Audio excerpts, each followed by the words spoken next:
Lo que me impactó en mi primer viaje fue Galilea. El mar de Galilea es el original que Jesús vio, donde Jesús caminó, todo el escenario bíblico donde ubicamos a Jesús, María, los apóstoles, cada quien tiene el suyo, es diferente. Cuando llegas a Israel y lo pisas, lo dices, es todo ese escenario. Se desmorona, se derrumba y en ese mismo momento surge el original. Cuando abres la Biblia de nuevo ves el original. Jerusalén es el principal destino de peregrinación, es una ciudad que no entiendes fácilmente cuando llegas. ¿Ya hubo algún momento tenso en el viaje?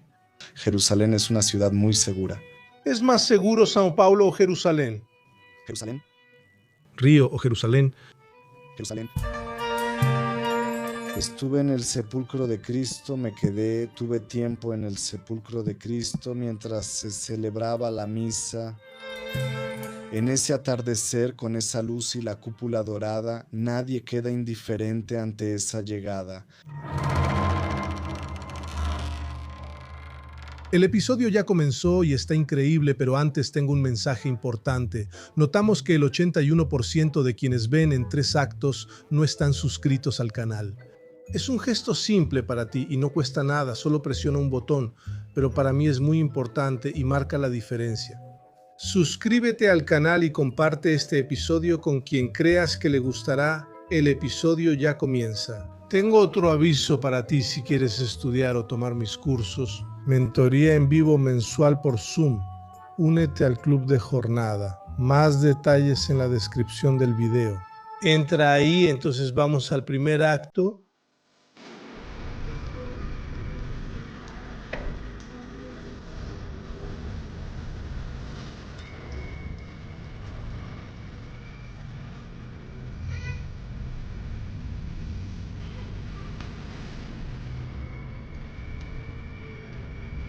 Calma, ya vamos a empezar.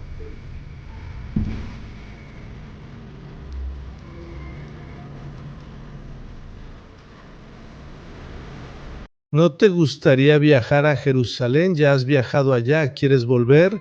¿Y si pudieras ir más de 100 veces a Jerusalén? Mi invitado de hoy conoce cada una de las piedras de Tierra Santa y mucho más que eso. Pasa sus días guiando turistas brasileños por sitios sagrados del cristianismo, de Jerusalén al Vaticano y de Galilea a Asís. Heitor Ferreira Filho puede pasar.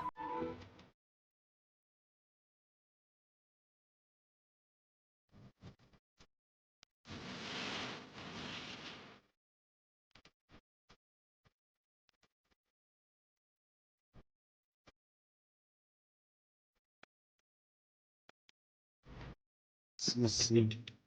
Todavía estamos aprendiendo a usar esta casa. Está padre. Seguir es muy padre, es muy difícil y cada día es diferente. Puedes ir al mismo lugar 15, 20, 30 veces, cada vez es diferente y las sorpresas aparecen cada vez. No hay, puedes. ¿Sabes cuántas veces has ido así, por ejemplo, a Jerusalén o no tienes la cuenta? No tengo la cuenta, ¿pasa de cuánto? Tengo que hacer la cuenta, así. Jerusalén es el principal destino de peregrinación, de turismo religioso. Entonces hay años que son 6, 7 viajes por año. Ese año 6, 7. Ya no aguantas más pisar Jerusalén. Y eso en turismo religioso. Yo estoy desde 1009, entonces ya son 16 años. Entonces si tomas 16, Hiciste 5, tal vez hiciste 6, casi 100,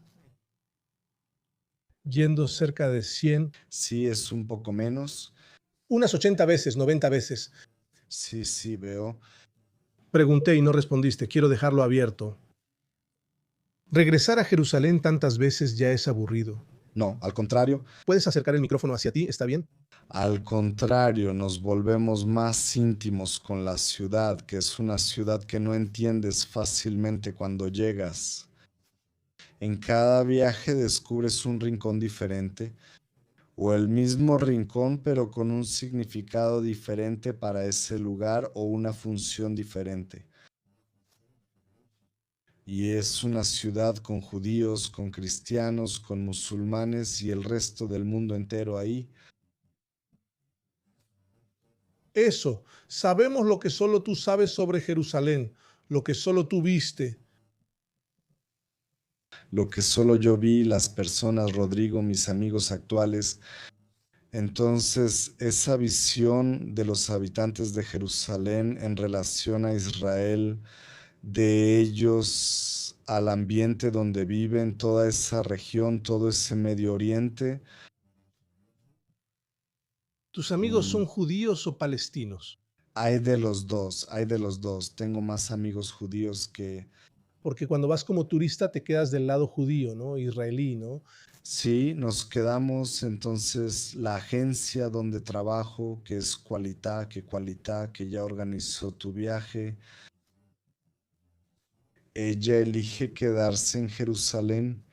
En un momento vamos a hablar de nuestro viaje. Vamos. Vamos, bien, bien, bien. Y hay agencias que dejan a los grupos en Belén, por ejemplo. Entonces hay que cruzar el muro todos los días y como no es la mejor experiencia del mundo cruzar el muro, ¿verdad? Entonces lo hacemos una vez para ir a Belén, así que ya estás, Siendo bastante amable. Es una porquería. Cruzar el muro. es esa la entrada, pero el impacto, ¿verdad? Esa, la cara es de prisión, ¿verdad? Dices, por ejemplo, cuando llegas a Ramala, pero tú no vas, ¿verdad? No. No, no, Barramala. Va a Belén. Vamos a Belén, nuestra experiencia con el muro es ahí, así como los demás lugares. Llegando a Belén, ¿verdad? Sí. Es cerca, cerca. Cuando vas por Ramat Hakeluhum, Donde yo vivía, sí, porque tú vivías en Arnona Ramat Hakel, es entonces por ese acceso que hay otro acceso. Abajo, donde no ves tanto muro, ves más alambre de púas, pero esa experiencia de muro es muy mala.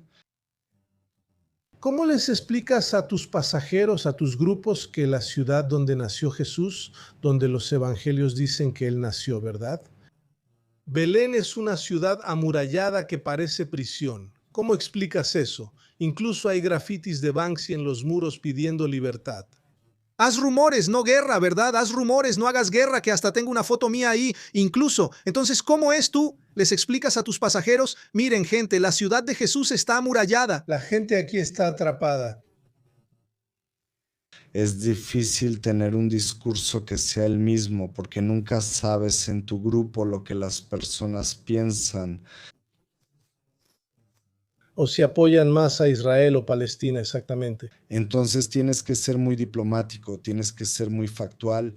Lo que yo digo es gente, en esencia, las personas, el pueblo israelí y el pueblo palestino. No estoy hablando de religión, no estoy hablando de musulmanes y judíos, el pueblo israelí y el pueblo palestino. Si hablas con el 90% quieren coexistencia, quieren paz, tienen la esperanza de paz, ¿No es tu número aproximado? No sé si sea menos. ¿verdad? No así del mío, De la sensación, ¿verdad? De tu sentimiento. de mi conocimiento. Es de tu experiencia, eso es. Y al menos donde yo gravito más y tanto, principalmente en Israel, son personas que tienen esa visión que tiene que haber dos estados. La coexistencia incluso es una palabra muy fuerte allá, ¿no? Mucho es de paz, se habla de coexistir, ¿no? Coexistir, dos pueblos viven lado a lado, coexistir. Y esa palabra es la única que se puede usar allá. Ese es el objetivo. Hay una expresión en hebreo que usan mucho que me parece bonita, que es yad beyad, es mano con mano, ¿no? Nos damos las manos y vivimos yad beyad. Y hay una ciudad en Israel donde vemos eso. Pero Haifa, Ya fue un poquito así también. ¿verdad? Es Java, es muy judía, ¿verdad? Hoy en día es muy judía. Fue una ciudad más árabe, todavía tiene rasgos árabes. Pero es la Vila Madalena de Tel Aviv, ¿no? Si es el ponte, En Río sería como Santa Teresa. Santa Teresa, ¿dónde están los restaurantes buenos, las galerías de arte, los artistas? Mi amigo Ricardo Boloquita vive ahí, fue mi camarógrafo y le encanta. Me encanta y es gente de mente abierta, ¿sabes? De mente más abierta. Entonces ella tienen esa característica, Habla de Haifa, ¿verdad? pero es un barrio de Tel Aviv y Tel Aviv es una ciudad totalmente diferente al resto de Israel. Me encantaría vivir en Tel Aviv. Yo viví en Jerusalén, ¿verdad? Lo sé. Wow, te sigo desde que te fuiste para allá y yo todavía pensaba, wow, qué valor de este chico, qué valor. Fuiste 100 veces, porque el valor es, ¿no? Tú vivías allá, fuiste con esposa, hijos, es diferente. Y saliste amenazado de muerte. Y saliste amenazado de muerte después de que anduviste por los túneles. Allí, yo me acuerdo de eso. Hablas de Haifa, que es donde hay coexistencia. Sí, que ahí vemos que es una ciudad, es un núcleo urbano muy padre, muy bien estructurado. Y hay barrios más judíos, hay barrios donde hay cristianos, hay barrios musulmanes, pero hay un tránsito de uno con el otro en el centro, en la parte de esa avenida, ese bulevar alemán, que hay un barrio alemán, entonces ves que es posible. Haifa es un lugar donde en el mismo edificio hay israelíes, judíos, hay árabes, musulmanes y hay cristianos. Claro que los cristianos son poquitos, Ni siquiera es relevante para ese lugar el cristiano, en realidad en términos de cantidad, ¿verdad? sí, pero solo de ver a israelíes, judíos, musulmanes viviendo en el mismo edificio, en el mismo inmueble, es algo que no hay en Jerusalén, no lo ves en Jerusalén, no. Entonces, una cierta comunidad, y si de repente hay una cierta comunidad, ya sea de un lado o del otro, empiezan a mudarse a ese edificio, entonces va uno, luego va otro, luego otro, y cuando te das cuenta, el edificio es todo, o musulmán o... Pero normalmente eso pasa, los judíos van tomando, ¿no? Porque los musulmanes, los palestinos han sido expulsados.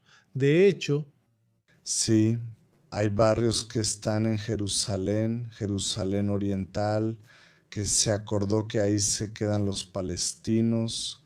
como Sheikh Jarrah, cerca de la ciudad vieja. Sí, del otro lado es otro ortodoxo. Donde hay, Cruzó la calle y hubo confusión. cruzó, si entras en Meya Charim, opa, Meya Charim es judío, fui agradecido, es ultraortodoxo, es algo. Entonces, cuando vas a pasear, llegas a Jerusalén, entonces, y esa intimidad con la ciudad, esa libertad la gané, la gané. ¿Ya caminaste solo en Meya Charim? Me pongo un pantalón negro, una camisita blanca, así. Me pongo mi kipá y camino sin celular en la mano. Nada. Nada puede tomarles fotos. No. No, no, no, no. Tanto que hay algunos tours nocturnos por Jerusalén y el autobús entra en Mea Sherim. ¿Tu grupo llega entrado así? Sí, varios, varios. Y yo, Como que vamos a ver a esta gente aquí que no quiere vernos. entonces vamos a pasar. Nadie toca el celular. Ah, ustedes se bajan del autobús. No, no, nosotros pasamos en autobús y la instrucción que tiene el grupo es no tocar el celular y nadie toma fotos.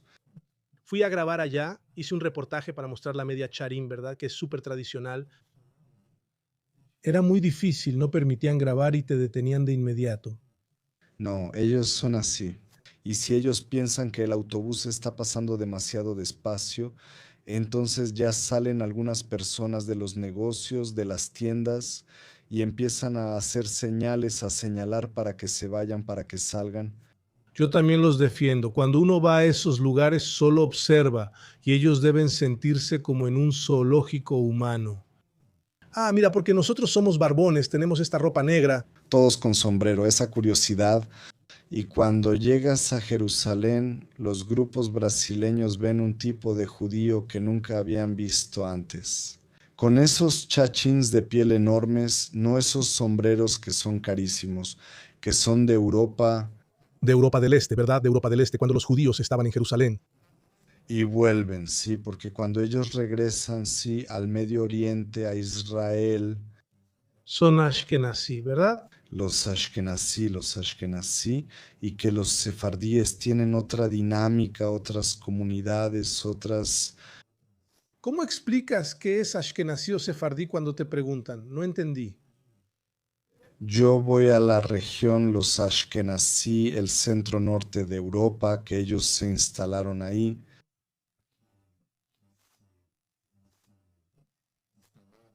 Y de ahí vino otro idioma basado en el alemán, con el alfabeto hebreo, que es el Yiddish y el Oivaboy.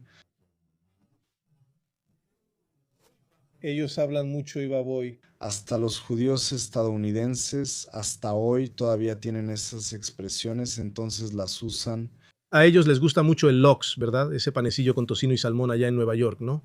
Y es bueno, ¿verdad? Es bueno, muy bueno. Me gusta comerlo. La comida judía es buena. En Sao Paulo hay un restaurante que me gusta mucho, el Sideli, de estilo neoyorquino y de judíos, aunque no es exactamente judío. Que tiene un toque Sideli bastante neoyorquino. Neoyorquino, neoyorquino, sí lo destaco. Ubico al judío sefardí como proveniente de la península ibérica, Marruecos, esa parte norte.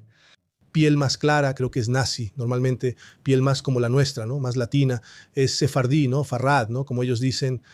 Ellos preguntan mucho, los grupos dicen, ¿por qué el judío está en ese territorio? Ellos son tan blancos y rubios y ojo azul y ojo. Y entonces ellos se entienden cuando se habla de esa salida hacia Europa y el regreso que ellos vuelven europeizados, ¿verdad? Incluso en apariencia. Entramos en ese tema porque yo te estaba preguntando cómo es. Tú les explicas a las personas, ¿verdad? Que la ciudad de Jesús está amurallada. Fue ahí donde empezamos. ¿Ya tuviste algún momento tenso en el viaje, ya sea con los pasajeros o con los locales en Belén? No. No, no, digo, durante los viajes a Tierra Santa, Jerusalén, Belén o Israel, ¿hubo algún momento tenso? Hubo cerca de la Puerta de los Leones, en la ciudad vieja, murallas de Jerusalén, una de las puertas, la Puerta de los Leones. Salíamos por una de las puertas, la Puerta de las Flores, y rodeábamos la muralla por fuera para acceder a otra iglesia. Santana, salías y regresabas a la ciudad vieja. Para regresar y evitar eso. Pasaste por la zona palestina. Era. Entonces,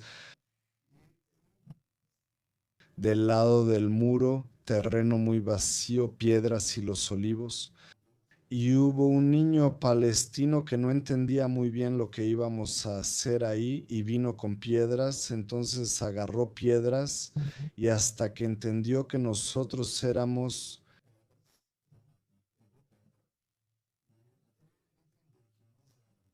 Él quería lanzarlas contra ustedes.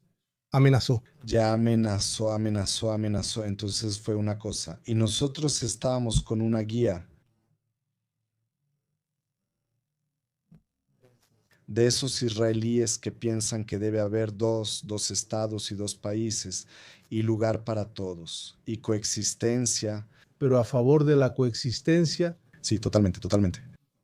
Y ella fue hacia adelante y fue a hablar con él y empezó. Claro que él también hablaba hebreo. Primero fui yo. Era un niño menor de edad. Sí, tenía unos 11 o 12 años, pero estaba muy enojado. Y ella empieza a hablar con él. Que ustedes fueran judíos. Yo no puedo ser, no sé. Sé decir lo que él pensó, pero él vino agresivo. Y ella, esa guía. Ella empezó a hablar con él en hebreo, él empezó a hablar, bajó la guardia, su voz se suavizó, su expresión se suavizó y ella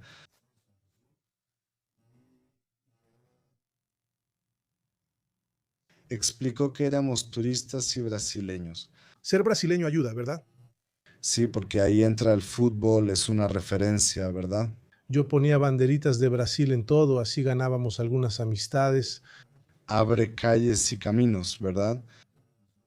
Incluso en la Copa del Mundo, en Jordania y ciudades palestinas, solo se ve la bandera de Brasil, ¿cierto? Y entonces ella explicó lo que pasó y cómo fue su discurso. Ella habló Yo insisto en hablar con él en hebreo, lo que le estoy diciendo, en el tono en que lo estoy diciendo, porque así él le dijo que ella, cuando él escuchaba, él oía hebreo, siempre era algo áspero, o el mensaje venía mal, venía y él estaba enojado, él estaba furioso, y ella dijo, entonces ella insistía en que escucharan el hebreo, pero con un mensaje bueno, con palabras suaves y bonitas, un mensaje de respeto, respeto sin violencia, ¿verdad? Sí, porque normalmente él escucha el hebreo viniendo del policía, de quien lo está regañando, ¿verdad? Alguien que lo está amenazando, ¿no? Eso fue lo que pasó. Sí. Entonces ese cuidado de ese israelí para que el hebreo llegue como paz, como un idioma de amigo también, ¿verdad? De amigo, de amigo, de amigo, de amigo. Fue una experiencia muy fuerte y todo pasó muy rápido.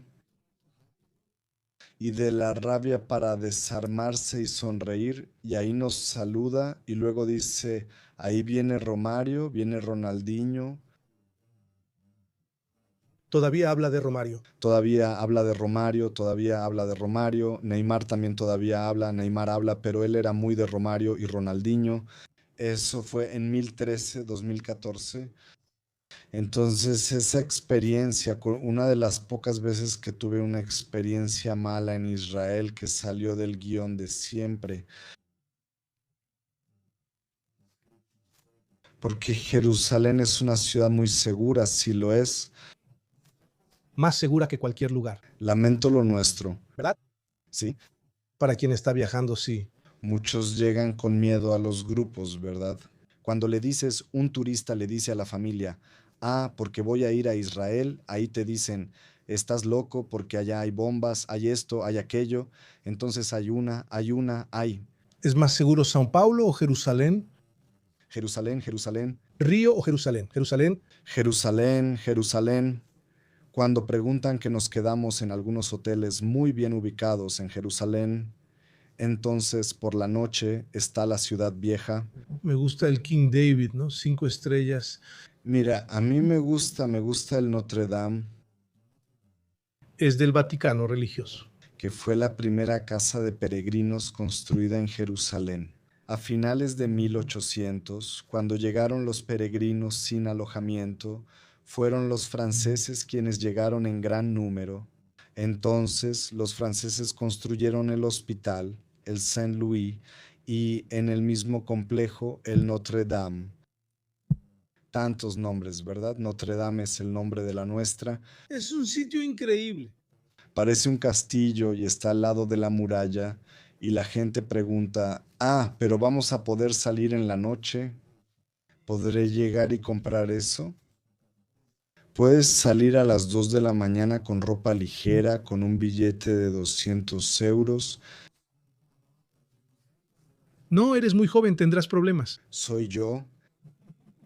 La idea era que jamás sería violada. Ok.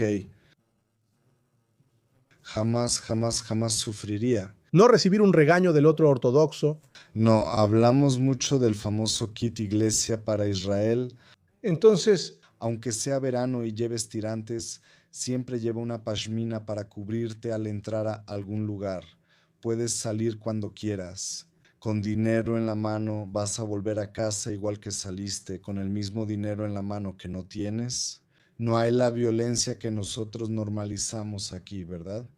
hasta te iba a preguntar eso. Si un pasajero pregunta, Heitor, ¿puedo salir a la calle con mi celular en Jerusalén? Puedes salir con tu laptop a la calle, con tu MacBook. Pero no hay guerra. Allá se ubican lugares que son complicados, más arriesgados. Cuando las cosas están difíciles porque hay épocas en que todo está tranquilo, Pero ahora las cosas han estado difíciles desde hace tiempo, ¿verdad? está difícil. La última vez que fui a Israel, Fue conmigo. fue en septiembre de septiembre 1023. cuando salimos de ahí. Unas semanas después ocurrió la masacre. La guerra comenzó el 7 de octubre con un ataque terrorista de Hamas. Salimos de ahí el 7 de septiembre. Ah, fue exactamente un mes. Nuestro viaje terminó, salimos de Tel Aviv contigo y tu grupo el 7 de septiembre. Qué coincidencia, 7 de septiembre, 2 años después la de Carla Kurtz. Exactamente. Heitor, entonces el celular en Jerusalén puede. Puede, debe, porque hay muchas cosas. Nadie va a robar, hay muchas cosas. Entonces Jerusalén es más seguro que São Paulo, Río, Recife y Maceió. Goiânia es más seguro que Santos.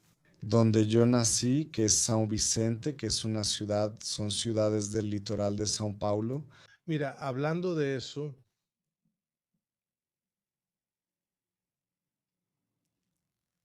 Vaya, ¿cómo te llegó eso? ¿te dice algo? Vaya, eso es São Luís do Maranhão.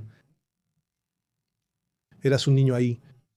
Eso es en 1997. Eso es 97, São Luís do Maranhão.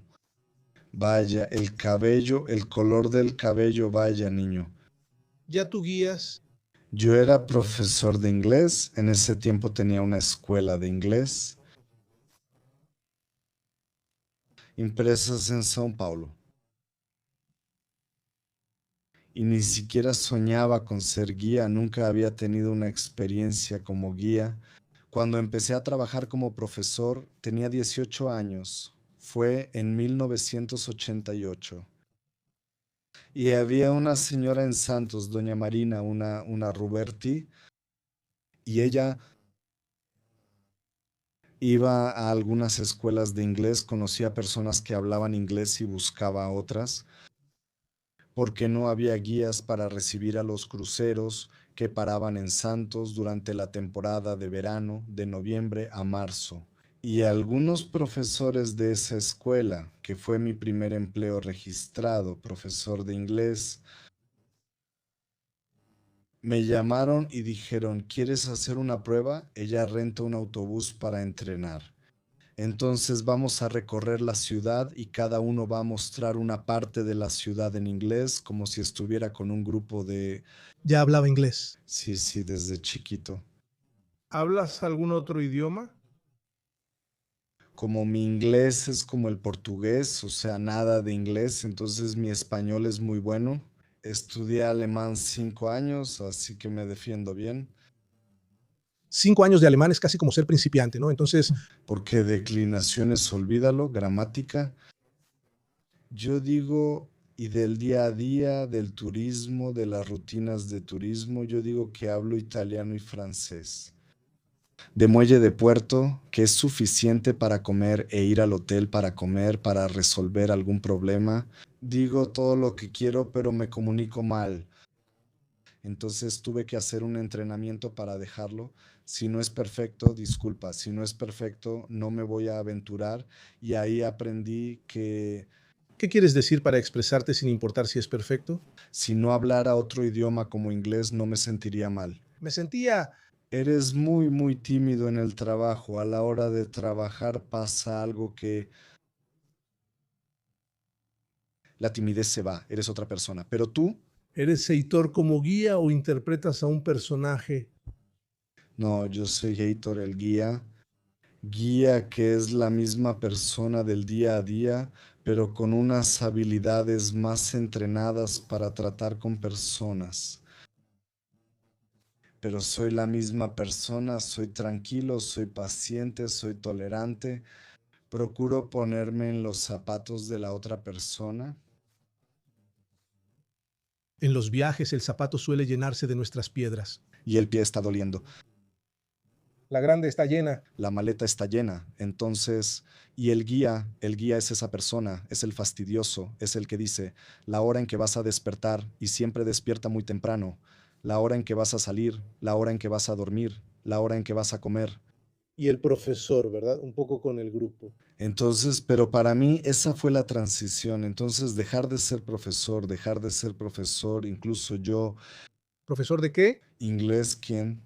¿Niño o adulto? Primero me gradué en letras, entonces general, y ahí vi que yo pasé en letras y derecho al mismo tiempo.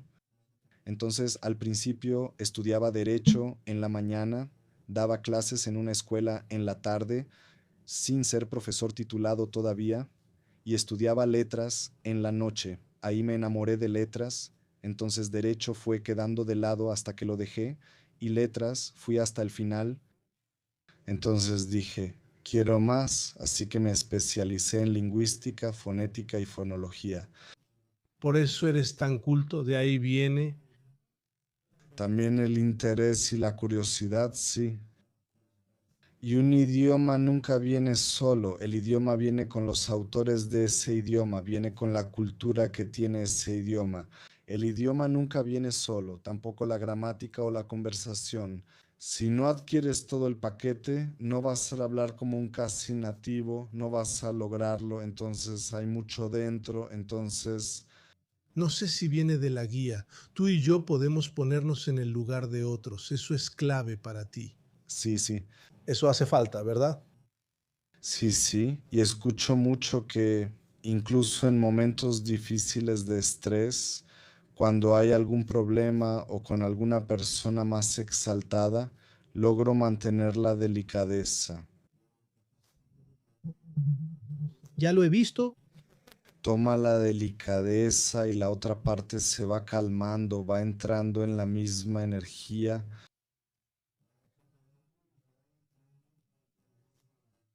Vamos a resolverlo juntos, pero sé que esa persona tiene algo. Su zapato le está lastimando, el zapato le está lastimando. Hablamos de eso y quería preguntarte. Dicen que los brasileños llevan muchas maletas. Nadie puede con todas. ¿Te ha pasado algo así? Mucho, mucho. Y el mundo cambió. Y hasta hace poco el brasileño podía embarcar con dos maletas de 32 kilos cada una. Cuando el mundo ya estaba con una de 23, Brasil todavía se quedó muchos años con 32, ¿Verdad? dos de 32. En clase económica con el boleto más barato podías llevarlo. Si no me equivoco, era Brasil, Colombia y México, pero tenía esa franquicia de equipaje y era complicado. Imagina un grupo de 40 personas, 50 en un autobús de 50 lugares, no había compartimiento para equipaje. El brasileño sigue llevando muchas maletas y pagando exceso. Paga exceso, solo que el exceso ahora está más caro. Entonces la gente está más medida, está jugando más con equipaje de mano, pero para una persona, una maleta grande, la maleta tipo perrito, pero con ruedas, eso cuenta como dos equipajes. En el momento en que eso entra al autobús, esos son dos equipajes en el hotel cuando bajas, causa congestión, Además de la bolsa, la mochila. además de la bolsa y la mochila, el abrigo. El caso es que sí, hay uno y hay uno en algunos grupos. Incluso un grupo grande que Cualita organiza 2 veces al año, que es el de Pedro Siquiera, 2 veces.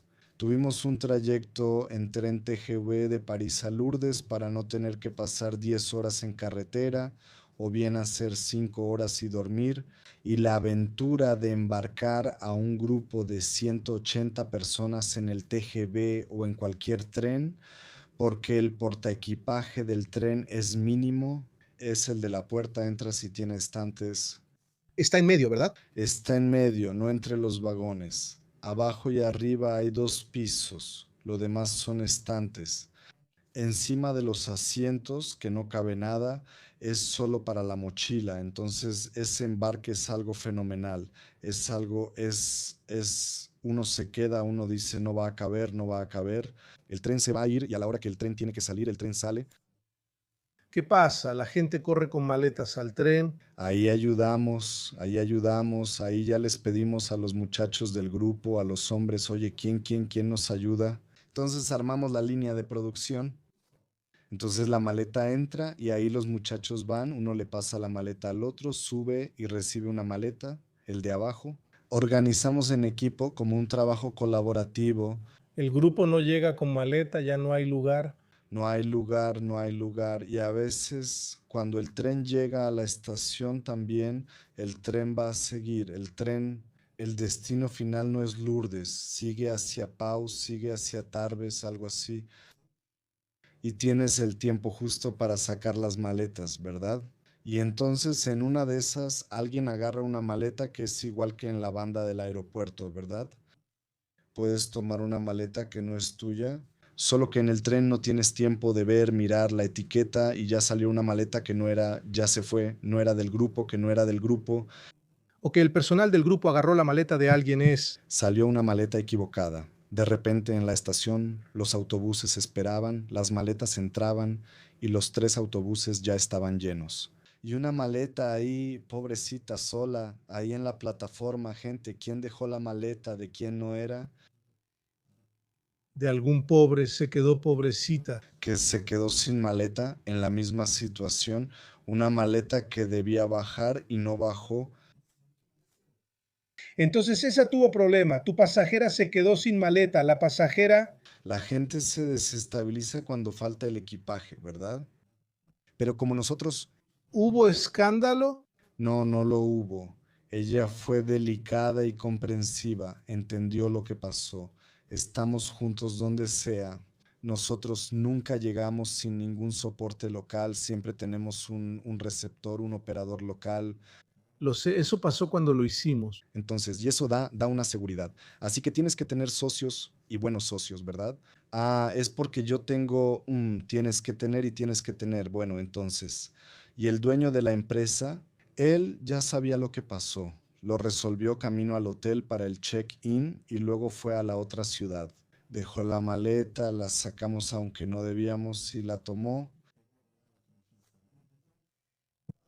pero todo salió bien. Todo sale bien contigo, suele salir bien, lo sé. Heitor, papá, ¿cómo fue? Terminaste en lo religioso y el turismo porque la señora de los barcos te invitó, ¿cierto? Sí, es que tú no, pero ahí fue puntual. Ah, y después fue puntual. Hice 3 temporadas de verano para, Recibir a la gente que viene en los cruceros. sí. Yo tomaba los grupos de estadounidenses que en la escala en Santos hacían, yo compraba el tour del barco y aprendí a hacerlo bien, a contar la historia de, Fui a estudiar la historia de lo que es Santos, de Santos, tú eres de São Vicente. nací en Santos, son 2 ciudades pegadas, ¿verdad? Sí, entonces nací en Santos y viví toda mi vida en São Vicente, que es una ciudad más tranquila, pero solo que el médico estaba en Santos, el dentista estaba en Santos, el curso de inglés estaba en Santos, entonces tenía la experiencia de las 2 ciudades, de vivir en São Vicente. Que es muy histórica, tiene que ver con los paseos que haces hoy, sí. Fui a estudiar mi ciudad, Santos y São Vicente, y descubrí cosas nuevas. Lo maravilloso de Santos, además de Pelé, Tiene un centro histórico fantástico, la Bolsa del Café que cuenta la historia, hoy todavía hay bolsa de café ahí, ¿verdad? bolsa oficial, pero ahí sí era la bolsa, donde se hacían las subastas de cuánto se iba a vender la saca, el dinero entraba por ahí, el dinero para Brasil, para el estado de São Paulo. São Paulo es São Paulo gracias al Café Porto. Pero no un turismo aburrido. Ese no. No es. La parte histórica está muy bien cuidada y vas a andar en un tranvía turístico como en el tranvía de la época, pasando por el centro histórico, escuchando la ciudad. Y tú sabes todo, lo sé. Yo lo sé. ¿Todavía lo recuerdas? Lo recuerdo, lo recuerdo. Entonces, Cuéntame, ¿qué dices cuando llegas a Santos? bueno, No anuncies, soy tu pasajero. ¿Qué dices? Estamos llegando a Santos. llegando a Santos primero, generalmente llega en barco. El grupo bajaba, me presentaba, yo soy Heitor F. Filho, yo soy Heitor F. Filho, que Heitor les dan, ustedes, yo seré su guía. Aquí les voy a mostrar. No, ahora en inglés, haz esa llegada para que veamos cómo es. Buenos días a todos, bienvenidos. Espero que todos hayan tenido un gran viaje hasta ahora, un gran cruce. Hoy están en Santos. Santos es el barco más grande de América Latina. No, Ya estoy dormido, no, no quiere decir que estoy. Está diciendo que es el puerto más grande de América Latina. Di algo aquí para la gente, di wow. y este es el lugar donde Brasil comenzó, porque Santos está ubicado en la isla de San Vicente. San Vicente y San Vicente fue el primer lugar donde los portugueses se establecieron. Después del descubrimiento en 1050, entonces 30 años después, en 1032. Ellos decidieron crear una sociedad y un país, una comunidad en Brasil y eligieron San Vicente.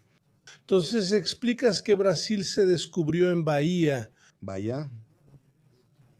Comenzó la vida urbana y civil en 1532, iniciando en San Vicente. ¿Y tú naciste ahí? Y yo soy de ahí. ¿Ok? Entonces empezaste a hacer turismo ahí. Eso no, eso se acabó, eso se acabó. Santos es Santos, San Vicente también, y fuiste a turismo religioso. Después caí en el turismo, fui llevado, nunca busqué el turismo religioso. ¿Cómo es? ¿Tú llegaste ahí? Lo hice cuando hice la transición de profesor de aula a turismo en el año 1000. Quería hacer algo distinto sin dejar de informar ni de contar historias, ¿no sabes? Y tuve la oportunidad de ir a Río de Janeiro y abrir una agencia de turismo en Río de Janeiro. Entonces empecé como dueño de una agencia, yo y un socio, y como los dos hablábamos inglés y éramos muy viajeros, nos convertimos en una agencia receptiva, un incoming. Ah, eras el operador local. Fui el operador local, así que teníamos esos contactos. Las personas llegaban y nosotros las dirigíamos hacia los guías de Corcovado, Cristo Redentor y el centro histórico, islas tropicales, Petrópolis, Paraty. Y lo que pasaba mucho era que había muchas quejas sobre los guías. Ah, el lugar es hermoso. Pero el guía no fue buena onda y nosotros intentábamos decirle lo que queríamos del guía y no estaba funcionando muy bien. Principalmente el guía. ¿Qué pasaba? ¿De mal humor, impaciente? No tenía tanta técnica, la logística no era tan buena, la secuencia del paseo perdía más tiempo en un lugar no tan interesante y luego llegábamos a un lugar fantástico. Gente, 5 minutos, vámonos. Y luego lo hiciste diferente. Entonces fui a hacer un curso de guía, fui a un curso de guía porque los cursos de guía solo funcionan los que están avalados por el Ministerio de Turismo. Tú y tus socios fueron a hacer el curso. Si ambos, él. ¿Cómo se llama él? Osvaldo no quería ser guía, pero lo fue para que entrenáramos a los nuestros. ¿Y entonces? Y entonces yo me convertí en el guía de la agencia, así que él estaba en la operación y yo en la recepción. Entonces empezamos a viajar y yo empecé hasta llegar a Jerusalén para llegar con el grupo al Monte de los Olivos. Ver la cúpula de la roca, Jerusalén de oro, en ese momento en que Jerusalén está dorada. Wow, hermano, fue increíble. Yo pasé por muchas dificultades, Te cuento. te cuento, así fue, hice mucho. Aparecida, viajes rápidos, aún sin estar en turismo religioso, pero me pedían que Y de tus excursiones. Pasaban por Aparecida. cuando pasábamos por Aparecida, gente nos pedía llevarlos y formar grupos para ir allá. Y yo iba sin conocer la historia.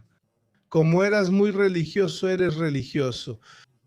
Siempre fui participativo y asistí a la iglesia católica, Familia católica. familia católica. Mis padres hicieron un encuentro de parejas con Cristo. Es mi movimiento dentro de la iglesia desde que me conozco, Allá en Santos. específicamente en San Vicente. Entonces yo iba a la iglesia varias veces por semana porque había misa los domingos, había el encuentro de parejas, las actividades, y después de la primera comunión yo participaba en el encuentro de jóvenes, que es otra actividad, otro movimiento, y seguí en una línea que se llama perseverancia, ya con 15, 16 y luego con 17, 18. La vida empezó a suceder y me fui alejando. La vida siguió, llegaron las fiestas.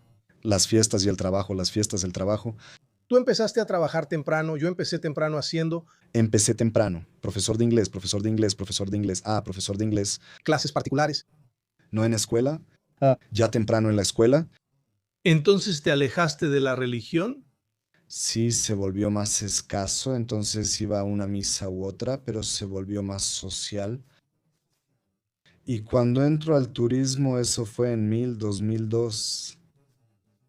Guía, oficialmente guía, y en el curso de guía internacional Mi profesor, que es mi maestro, mi mentor.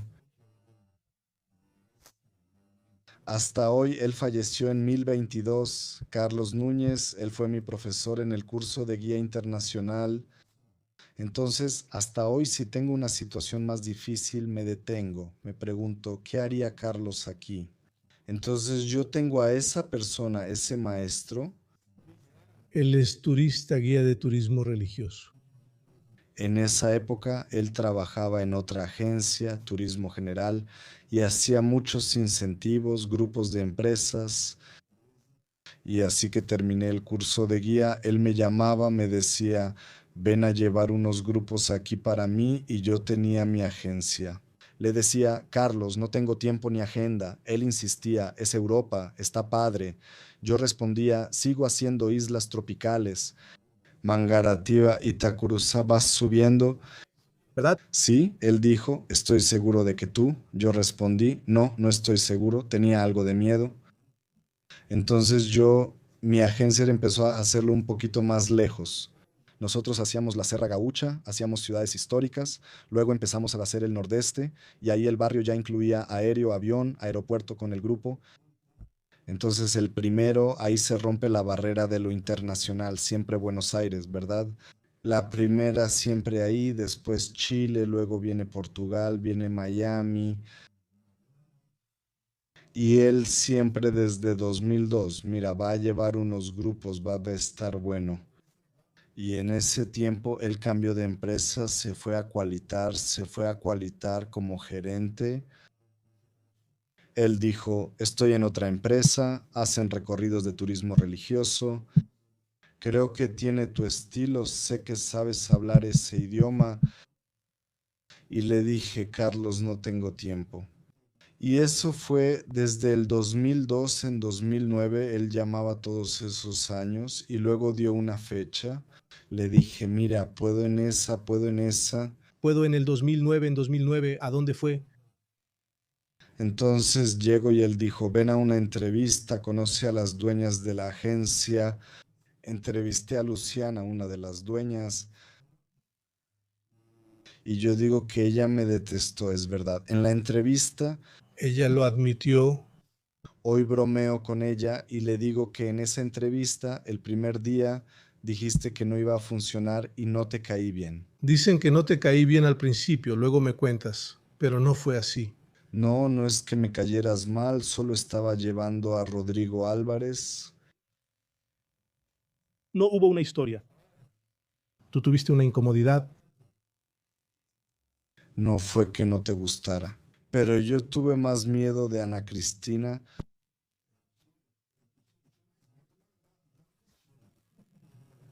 Pero también le tengo miedo, ¿verdad? Sí, porque me habían dicho que no. Mira, ten cuidado con Ana Cristina, tienes que agradarle a Ana Cristina y no te acerques demasiado. No es que a ella no le guste mucho la charla trivial, así que llegué muerto de miedo, ¿verdad? Estaba Rodrigo Álvarez y estaba Ana Cristina, a quien nunca había visto. Yo no sabía cómo era Ana Cristina, pero le tenía muchísimo miedo. Así fue más o menos ese primer contacto. Luciana no te agradó. Luciana estaba reticente, no era mala. De primeras citas son primeros contactos. Creo que soy más callado, soy más reservado. No sé, de verdad no sé. Porque cuando te conocen, te aman, lo sé. Bueno, eso lo estás diciendo tú. Sé que después la relación se vuelve muy buena y recibí la llamada de Carlos. Luciana ya había hablado con Bárbara, que es la otra, solo hasta hoy. Las dos lo son, ¿verdad? Sí. Luciana y Bárbara, y somos muy complementarias y nos llevamos muy bien. Hay respeto, es de ida y vuelta. Y por eso mi asociación con Qualità, yo elegí echar raíces en Qualità. Y entonces él dijo, mira, vas a salir, tú vas a ser el guía. Yo dije, está bien, ¿qué voy a hacer? Voy a ir con Fátima, voy a ir a... Yo había visto unos itinerarios de Qualità y vi los más sencillos, cosas así. Cuando tú lo ibas a hacer sin problema. Es lo que él lo dijo. Es un Israel con Turquía en el mismo viaje, es Tierra Santa y los caminos de Pablo. Oye, entonces en la primera, entonces imagina que entras en la creme de la creme del turismo religioso, en el ápice, dos cosas importantísimas, ¿verdad? Donde todo comenzó en el cristianismo, en la Biblia, en el judaísmo, 5000 años atrás, y cierras en ese viaje con la crucifixión. Luego tomamos el avión y vemos qué pasó tras la crucifixión de Jesús y lo que sintieron los apóstoles. Y ahí me rompí varias veces por dentro, me desmoroné, me desmoroné. Llegar a Israel y yo tenía una. La guía, nuestra guía local era muy buena, era una guía fantástica, ¿no? Así que fue un viaje donde entré en el mismo nivel de emoción que los peregrinos. Después no. Pero como fue esa primera, Viene lo que viene. ¿Cómo fue? ¿cuál es tu sentimiento? Llegaste, estoy en Jerusalén. Estoy en Jerusalén. ¿Y cómo fue tu primera vez en el Santo Sepulcro donde está la tumba de Jesús? La primera vez no me impactó, no fue en el primer viaje, no, lo que me impactó en el primer viaje fue Galilea, fue Nazaret, fue Tiberíades, fue el mar de Galilea, fue el monte de las bienaventuranzas, y porque ahí el mar de Galilea es el original de lo que Jesús vio, donde Jesús pisó. Entonces yo tenía en toda mi vida de iglesia, de católico, los pasajes bíblicos con el imaginario en mi cabeza que yo había creado. Cada quien crea su propia versión, porque vemos películas, cuadros, grabados y vitrales de iglesia. Así que el escenario bíblico donde colocamos a Jesús, María y los apóstoles es distinto para cada persona. Y cuando llegas a Israel y pisas el lugar, dices, es aquí. Todo ese escenario se derrumba, se desmorona y luego surge de nuevo en ese mismo momento. El original, eso. Para mí, en cada lugar, esa transformación de lo que era cada pasaje bíblico, la historia de Jesús en mi cabeza, en cada lugar, eso era muy fuerte. Cambiar tu imaginación, lo que tenías como cierto durante toda tu vida, y a partir de ahí, cuando abres la Biblia de nuevo, ya no ves más ese pequeño escenario que habías creado. Ves el original, Tú de verdad, ves la Galilea de verdad y tienes la Galilea que es ligera. Y después vamos a Jerusalén, que es más pesada. entonces ahí te enamoraste de Jerusalén la primera vez.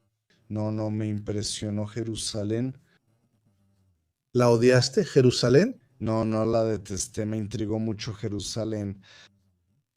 Primero, o sea, la primera llegada cuando sales de Galilea y Tu viaje inició en Galilea. empezó en Galilea desde Tel Aviv. Del aeropuerto de Tel Aviv a Galilea son 2 horas en coche. Dormimos y llegamos de madrugada, ¿ok? Dormimos y despertamos en Tel Aviv, solo una pasada directa por Tel Aviv. Tiberíades, Tiberíades. No, Tiberíades. Sí, sí, Depende del idioma, ¿verdad? sí, sí. Es Tiberias. Tiberias, Tiberias, Tiberia, ¿no? Depende de Tiberíades. Entonces Galilea es más ligera, más natural, más soleada, una luz fantástica. Siempre lo recuerdo. Le decía al grupo que aquí vemos a Jesús sonriendo. Entonces eso es tuyo, pero ¿qué hiciste? Entremos en esa parte, empezando por Galilea para hacer la línea del tiempo, ¿verdad? Y luego llega la primera llegada a Jerusalén, porque es toda la vida. Escuché esa canción, sube a Jerusalén, Virgen oferente.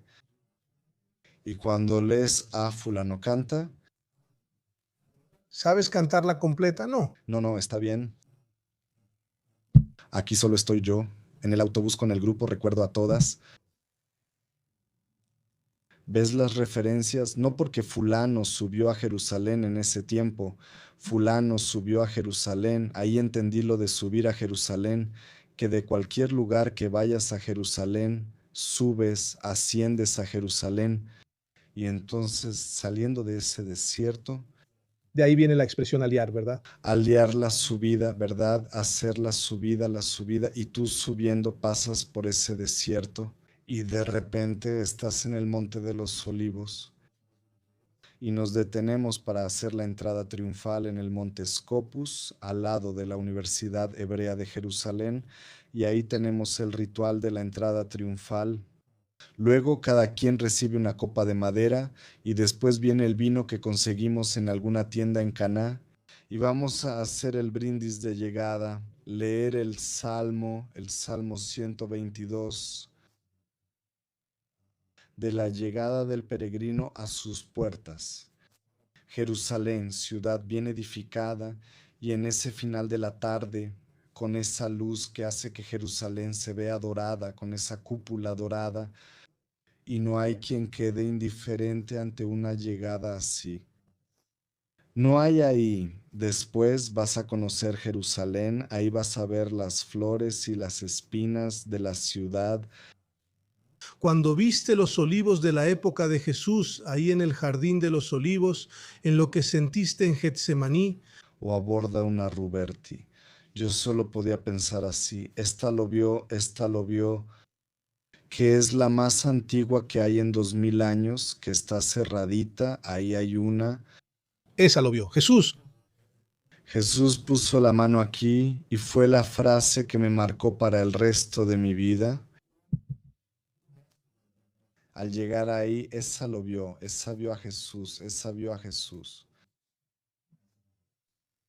Entonces, y este lugar, él está en una iglesia, que es la iglesia de la agonía de la última noche, cuando antes de que Jesús fuera capturado, cuando él sudó sangre, y cuando entras en esa iglesia, Jerusalén, ese sol, ese calor, y entras, toda esa luz violeta, entras en el pasaje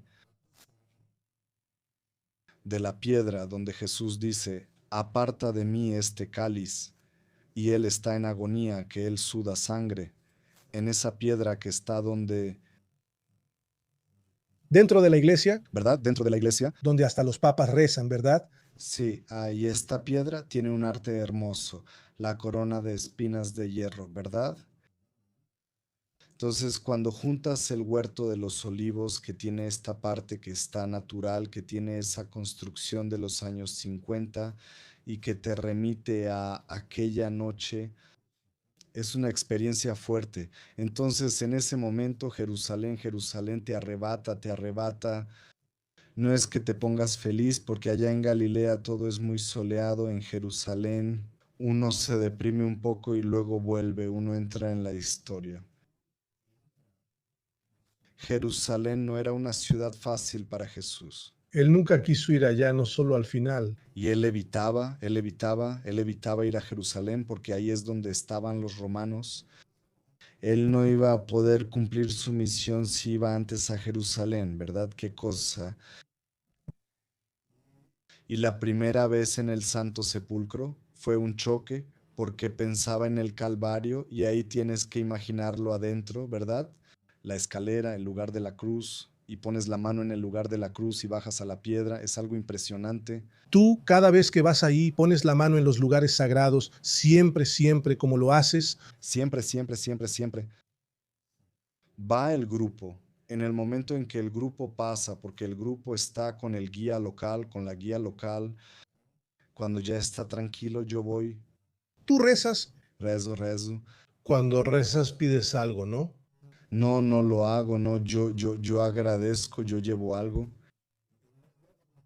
En vez de llegar pidiendo, ya me preguntaron eso, ¿cómo hacía yo los pedidos? Ah, ¿no haces papelitos?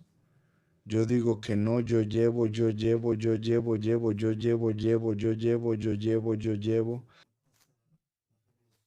Yo un dolor ofrezco una situación que no está muy resuelta, entonces yo llevo y dejo sin pedir nada.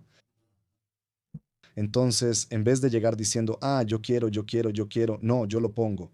En el momento en que tengo la mano ahí, estoy dejando esas cosas ahí. Un agradecimiento muy grande a eso. Que pones la mano más. Es en el Santo Sepulcro, en la tumba de Jesús, es en el Calvario. La tumba de Jesús es muy rápido, la entrada no da, es en el Calvario, en el lugar de la cruz, en la piedra, ¿verdad? Ahí tocas, pero siempre un padre griego ortodoxo nos corre. Entonces sí hay mucha fila ahí, pero si no hay fila ahí, en el Calvario, en el lugar de la cruz, Él es más tranquilo, Él deja, y algo que me gusta mucho hacer. Terminó el día en Jerusalén, terminó la programación, fuimos al hotel y ahí la cena es ahí, la cena es libre, cada quien cena a la hora que quiera. Sí, el Santo Sepulcro cierra a las 8. Me encanta ir ahí de noche. Entonces, En la noche, él abre de madrugada. a veces a las 4 de la mañana, ya hemos ido. Fui a participar en una misa con el fray Anicio, que era mi amigo franciscano. La hora franciscana, ¿verdad? Es hermoso en portugués. Resuena. Fui allá y De repente no estábamos ahí a las 6:30 de la mañana, todo el grupo. Entras en el sepulcro donde hay una antesala antes de llegar al túmulo y ahí hay un pequeño altar. hablas de la ermita con la tumba de Jesús. Exactamente ahí dentro, nunca había pasado, pasó una sola vez en la vida, nunca habíamos sabido que eso era posible, que eso sucedía. Además, imagina, un grupo de 50 ya era grande, 53 personas en esa pequeña ermita y el padre celebrando, incluso el papá, Ah, hablas de la ermita y su salita anterior. que tiene esa antesala del... Lado de la tumba. Antes de que llegues a la tumba, 50 personas sí cupieron ahí. Entonces fue un milagro. Heitor, no fue un milagro que nos dieran la misa ahí, fue incluso con el padre con quien estuve ayer en Guaratinguetá, un padre con el que viajo desde hace 10 años, el padre Balmir. Sale con grupos muy grandes. Y él celebró la misa allá. Él celebró la misa allá. Yo le dije, padre, usted no sabe, no tiene idea. Él dijo, creo que sí tengo y fue una de las mayores emociones que tuve como guía en Jerusalén, en el Santo Sepulcro. Eso fue hace 2 años, entonces después de la pandemia fue un año, fue o no fue, fue el año en que fuiste, fue mayo o junio de, pero ¿qué fue lo que te tocó tanto? El grupo que llevé con Qualità, hay un grupo ahí celebrando la misa en la tumba de Jesús y las personas muy discretamente durante la misa, sin que nadie dijera nada, se organizaban cada uno durante la misa, iba y se quedaba en la tumba y ponía la mano. Porque cuando uno entra normalmente, primero está esa fila, una fila que parece de Disney, y entonces entras, están los ortodoxos que están gritando out, out, out, fuera, fuera, fuera, entonces llegas y ya están, entonces no sientes nada, ¿verdad? Pero ustedes llegaron y se quedaron. Nos quedamos 50 minutos ahí, nos quedamos 50 minutos, entonces esa fue mi experiencia más fuerte del Santo Sepulcro, la misa celebrada en el sepulcro, y yo no. Yo pensé que había sido un error, que uno recibe un papel de los franciscanos con la reserva de todas las misas. Yo dije que no hay sepulcro, es esa capilla que está al frente, claro, Pero es esa capilla de los griegos, sí. ortodoxa, es verdad, es ortodoxa, que fue reformada hace poco tiempo. Y cuando fuimos a la sacristía franciscana y él dijo que no venía para la copa y empezó a ponernos ahí, yo dije, Pero eso no era algo no oficial, ¿oficial? incluso oficial. ¿Y por qué te emocionaste ahora? Ahora, Duque. Al recordar eso te emocionaste, ¿por qué no? La fuerza del momento, hasta que entendí lo que era el Santo Sepulcro, hasta el Santo Sepulcro. Tardó un poco en entrar en mí, tardó un poco. Por lo que me cuentas, pasaron más de 10 años antes de que sintieras esa emoción. Sí, la de hablar realmente. Estuve en el sepulcro de Cristo, me quedé, tuve tiempo en el sepulcro de Cristo mientras se celebraba la misa. Entonces esa fue la experiencia más fuerte del Santo Sepulcro. Dijiste que cuando vas a esos lugares ofreces algo. ¿Qué ofreciste ese día? Nada, nada, nada. Yo solo agradecía la oportunidad de estar ahí, nada, nada. Entonces ahí junto a la tumba vacía de Jesús no tuve el valor de simplemente estar ahí en ese momento. La tumba vacía que fundamenta la fe cristiana Menos mal porque se considera la prueba de la resurrección. la tumba vacía, la tumba vacía. Entonces ahí está todo, la tumba vacía. Entonces cuando las personas hacen esa visita no tienen esa dimensión de lo que es esa tumba que está vacía porque es mucha gente. La visita es muy rápida y Perdón, sin terminar. Y vas a terminar, ¿no? no, Ya viste, te transformaste en esos viajes tuyos, especialmente en algunos pasaste por una transformación. sí. Quienes te acompañan también lo viven. Notas que quienes van a Jerusalén o Tierra Santa regresan. Modificado. Sí, incluso muchas, muchas, no todas, muchas.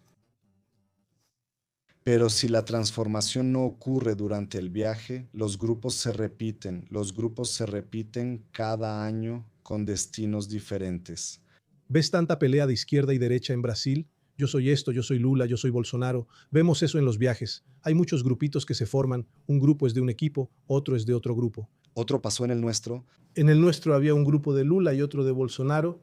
pero en ese momento no se debe hablar de derecha. Izquierda. Parece que en el camino eso va cambiando, ellos van olvidando un poco eso y eso va cambiando. En el camino. Hay una transformación y algunas cosas se vuelven más importantes durante el viaje.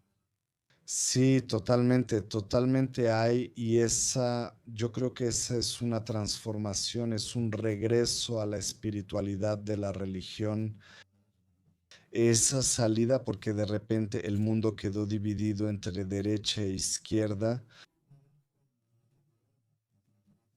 todo el mundo, esto aquí es de derecha, esto aquí es de izquierda, yo no consigo verme como o yo no, entonces yo soy así y aquí es así, ¿por qué no?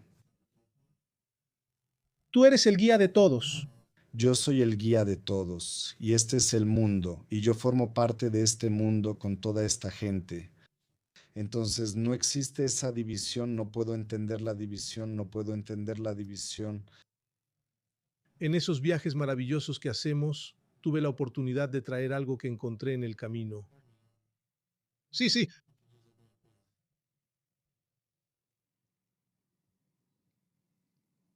O te llevas a algún lugar.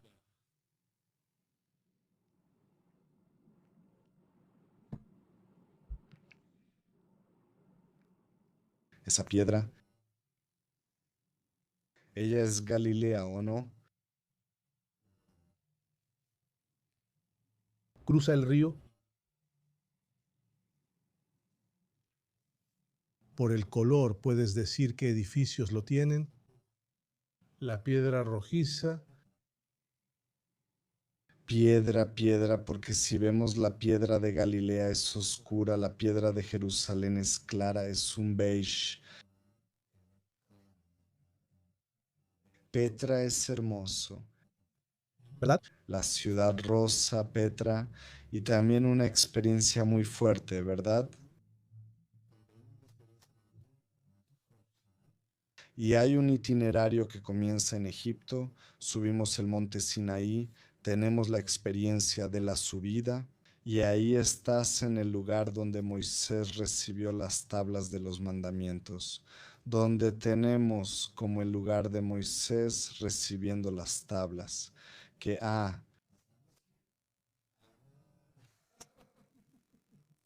Es aquí o cerca de ahí. es aquí, es Cayo, aquí es el comienzo de nuestro viaje, también jovencito, aquí en Cairo iniciamos el viaje y empezamos a hablar sobre eso, sobre la historia del Éxodo, el faraón, los hebreos esclavizados en Egipto. Haremos el camino del Éxodo. ¿Por qué fuiste a ese lugar que te emocionó? Primero, era muy distante para mí. Pirámide, la Esfinge, Tengo dos sentimientos aquí. Uno es la sensación que tengo al llegar, que es el entorno de las pirámides, que es un barrio bastante feo, entonces que recuerda mucho las comunidades aquí en Brasil, así como son, no están tan cuidadas, no tienen tanta estructura y... Pero yo pensé, ese fue el primer choque. Al llegar aquí yo pensaba que era un desierto enorme y ahí estaban las pirámides, estaba la esfinge, estaba... Pero después de que te acercas, cuando vas, llegas a Keops, Kefren, Miserinos, cara a cara con la esfinge. Primero tuve eso, llegué aquí trabajando, entonces mi trabajo me trajo. Aquí hay una realización, ahí la hay. Yo recordaba de hacer Petrópolis, de hacer carretera, viaje por carretera, En autobús. autobús. Empezaste en los autobuses. Yo como trabajador del transporte empecé en autobuses. Era pesado. Era pesado, hacía viajes de ida y vuelta a Petrópolis. Los grupos de Aparecida, que yo ni siquiera tenía la dimensión de Aparecida como la tengo hoy, ¿sabes? Incluso porque el profesor es muy bueno, el profesor sobre Aparecida, de Aparecida es muy bueno. Entonces, lo primero, estoy en las pirámides, llegué aquí trabajando. Sentí que vencí cuando llegaste a la pirámide, justo en esa foto. Fue uno de los puntos de conciencia, de realización. Entonces, ahora puedo decir que estoy realizado como guía. Una de las veces, ¿no? Que vino ese sentimiento entonces de estar con el grupo en un lugar así. ¿Dónde te falta por ir? Mira, yo rezo mucho, entonces pido lo que pido yo rezo mucho, yo pido mucho para que Nuestra Señora aparezca en Central Park, en Nueva York, para que Nuestra Señora aparezca en Tokio. Apareció en Bosnia, según nos dijeron. Entonces, pero a Bosnia voy todo el tiempo, entonces voy a Bosnia, lo sé, me encanta. Lo sé, pero no llegó a Nueva York. Por eso es que pido eso, lo pido, lo digo. Aparece en Nueva York, Seychelles y Tokio. No puedes visitar Tokio. No, no, ahí tengo que ir paseando, tengo que ir. Tengo que tener vacaciones. Debes ir en vacaciones porque yo voy trabajando. ¿Dónde apareció Nuestra Señora? ¿Solo Él? ¿Y dónde están los? Solo no voy a los lugares donde apareció Nuestra Señora y las ciudades de los grandes santos, ¿verdad? ¿Sigues mucho los viajes de Pedro siquiera? Sí, ya hice 8. Qué persona que atrae a la gente, ¿verdad? Muchos católicos por sus... diría que son características místicas, ¿no? La capacidad que él afirma tener de ver ángeles. ¿Cómo son esos viajes más místicos donde las personas realmente están muy sensibles? ¿Hablaste de católicos, Edu? Él atrae no solo en los viajes, sino que en su canal, su audiencia atrae a mucha gente que no es que no eran católicos, si ves la conversión de esas personas, una parte, esa misión de él tiene ese don que tiene Pedro y es la parte mística, sí, una mística católica, sí, sí, un canal que él tiene.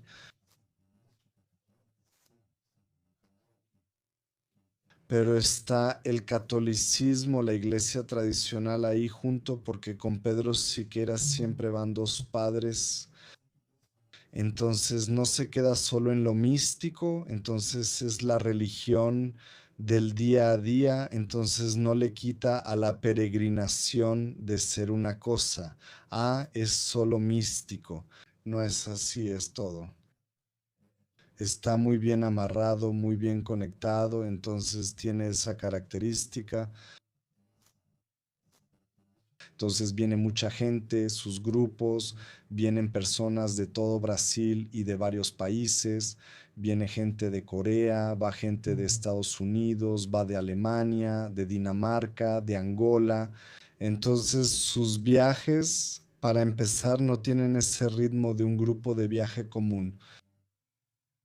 Ah, dijiste que llegan de varios lugares, ¿verdad? Es logística de congreso. Hay gente que hace una parte, hace el inicio del viaje, solo puede hacer el inicio. Entonces hace o hace la mitad.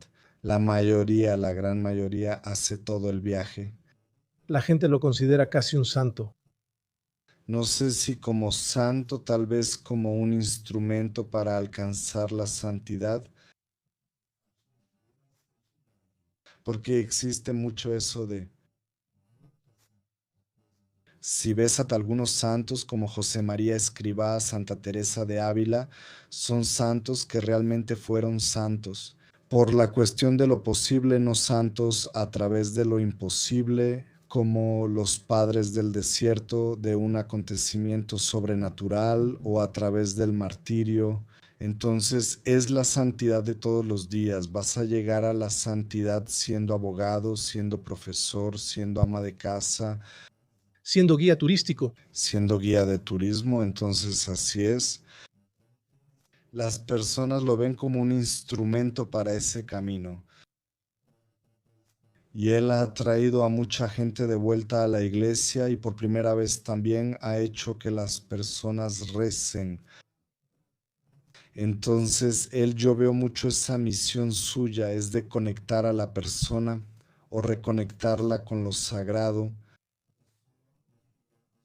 Así soy. Tal vez sea, dirías, el lugar donde hay mayor concentración de santos importantes. Esa región, Umbría, es un semillero de santos, entonces está Asís, está Clara, él no es de ahí, pero está ahí. El Calacutes tiene a San Benito Santos, Escolástica, tiene a Santa Rita, entonces es un semillero de santos ahí y vamos a ver a varios de ellos. Empezamos con Santa Rita, empezamos. Me gusta subir a la roca Porena. La roca Porena es como el monte Sinaí, para mí es un monte Sinaí. Creo que lloro solo de recordar esa subida tan emocionante que, Y que ella subía para rezar con Dios. si quería hablar con Dios, Ella subía a hablar con Dios, canté esa canción arriba y la recordé. subía para hablar con Dios. Se llama el Escollo de la Pregueira, que es ese, y es hermoso geográfica y visualmente es hermoso, pero en el momento en que llegas allá arriba estás rodeado de montañas. Ahí ya hay una transformación, ¿verdad? Ya la hay en mí. Es como un monte Sinaí, ahí es como una subida al monte Sinaí. Tiene el mismo efecto, el mismo efecto. Y así se parece mucho a Jerusalén, ¿no? Sí, sí. Y Francisco, Noicinho Francisco, no es el Alter Christi, el otro Cristo. Creo que de todos los santos, nadie llegó tan cerca de ser como Cristo, como San Francisco. Había una frase usada por los primeros cristianos. Creo que es muy interesante, que es imitar a Cristo, ser la imitación de Cristo, en el sentido positivo de la palabra imitación. Y San Francisco fue eso, fue Creo que fue el más fiel. despojarse de sus ropas y riqueza. Eso lo vemos. Vamos a seguir los pasos de Francisco desde cuando era. Él no era noble, solo era rico, de familia de comerciantes adinerados. No tenía título de nobleza, pero veamos desde el inicio. Y lo interesante es que el lugar del despojo donde realmente marca su historia es antes y después de ese lugar y el evento. Es en la iglesia donde está el cuerpo de Carlos Acústico, La Basílica de Santa María Maggiore, Santa María Maggiore. No la del Vaticano, ¿verdad? La de Asís, no, la de Roma, no es vaticana. que es el santuario del despojo, muy, muy Muy, muy conectado todo, ¿verdad? conectado. Entonces sé que tus costuras serán muy buenas. Será hermoso y vamos también. Bueno, vamos a ver la historia de Santa Clara. Entonces, y todavía en la región de Asís, todavía porque Asís, la ciudad hermosa, medieval, maravillosa, cerca de lo que era, en 1200, ¿verdad? En la época de San Francisco. Pero su vida, si lo pensamos, su vida fue allá abajo, donde está Porciúnculo. Él rompe con aquello de allá arriba y para mí el ápice de esa ruptura. ¿Y qué es San Francisco? Lo veremos en la Verna, en ese lugar Otro sitio de cambio. de transformación donde recibe estigmas. Y solo quien ha estado en la Verna y tú has estado sabe lo que es ese lugar, en ese bosque, en lo alto de esa montaña, Es imposible no llorar en la Berna. San Francisco. Para mí, cuando pienso en Francisco, es la Berna. Su vida estaba aquí. Pero para mí igual. Me encanta el eremo de Le Carceri, ese sitio donde él se aísla y hay una piedra, ¿verdad? La tradición dice que tiene forma de cuerpo, para mí es solo eso. Tal vez ahí dormía él, ¿no? Cuando salimos de Asís, vamos a San Giovanni Rotondo. El Padre Pío tiene esa referencia, esa cercanía muy grande con Francisco y con Jesús. Francisco y el Padre Pío es impresionante. Francisco, no el Papa, ¿verdad? San Francisco. San Francisco. Pero allá en San Giovanni Rotondo hay un panel gigante en una pared con el Papa Francisco, Padre Pío. Francisco, San Francisco. San Francisco, San Francisco, San. Veremos. Ya que estamos en Italia, quiero hacerte una invitación. Vamos a la cocina. Vamos. Vamos a transportarnos un poquito. Dove alla cucina?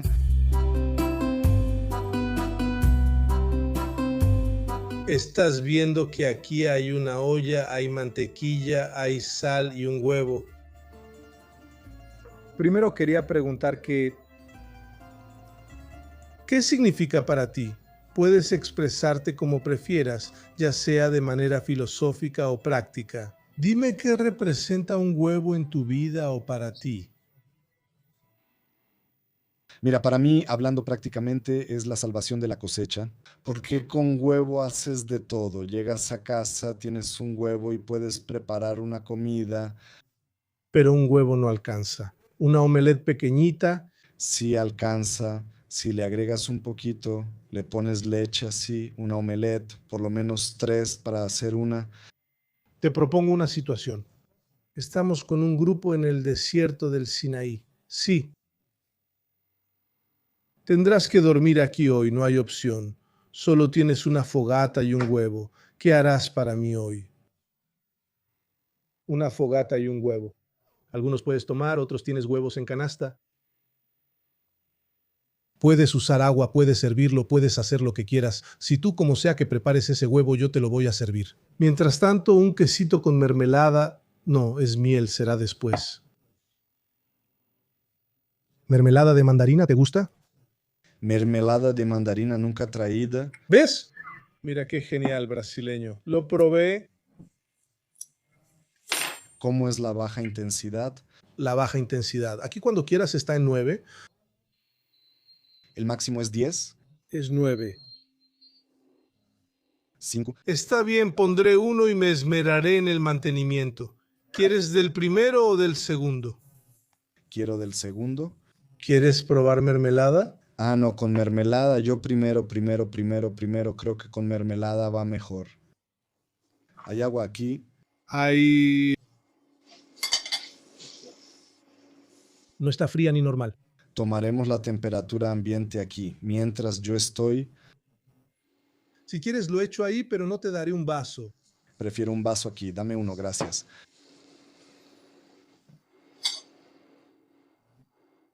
Opa, Dejé caer aquí, mira, si te gusta. lo voy a hacer.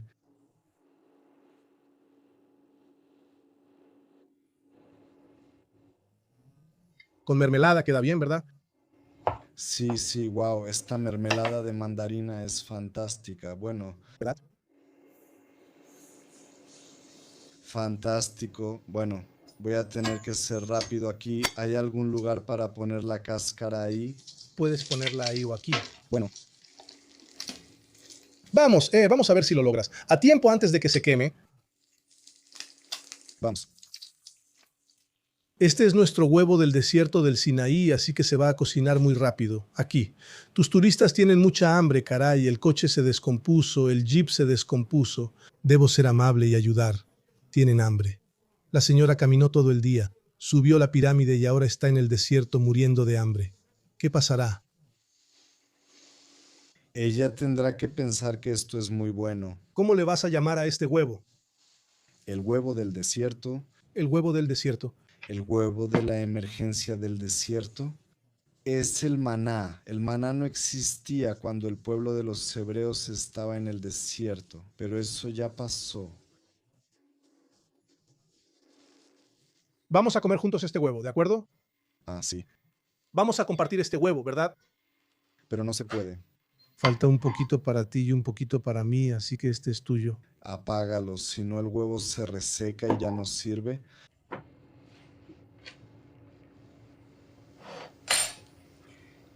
¿Será que le doy una calificación? Ah, no, no. ¿Sin calificación? No es un revuelto así. Vale la pena poner algo de esto aquí encima, un quesito, algo así. Mira, rallar un quesito sí baja. Rayar no se puede.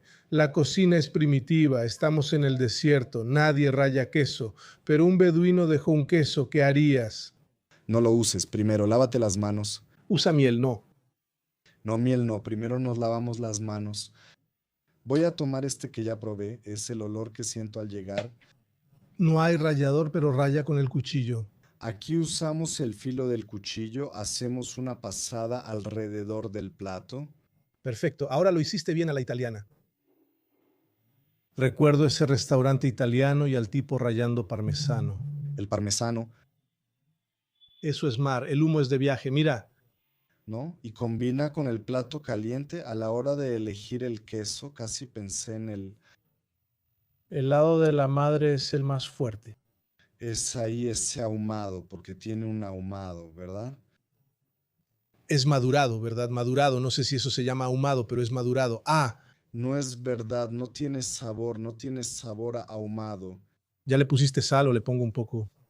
No tiene sabor ni olor. Le puse algo de sal, pero es la del queso. Yo creo que Ese no es el maré fumasa, es el de madre. La fumasa es este. Agarraste el más fuerte, yo también. Un poco de sal, ¿puedo? yo le puse. Tengo un problema, necesito saber un poquito más. Ah, está bien, está bien. Está bien, está bien. Ay, Dios mío. ¿Quién pensaría que hoy comería un huevo preparado por ti? Toma, no me asustes así. Y no quedó nada mal. ¿Manteiga? Quedó suave como tú eres, huevo, huevo gentil como tú. Gracias, gracias. Mira, Solo solo tú para meterme en algo así, en un susto así por hacer un huevo revuelto. Pero mira, mantequilla, mantequilla, mantequilla, huevo y un queso maravilloso. te gusta filosofar. ¿Filosofas solo? A veces creo que sí, pero sin saber que eso es filosofar. Lo que me parece genial del huevo es que el huevo es la esencia de la vida. El huevo es el origen de la vida, ¿verdad? Sí, guarda un secreto. Es bonito, ¿verdad? Solo ves la cáscara sin saber lo que hay dentro y es complejo.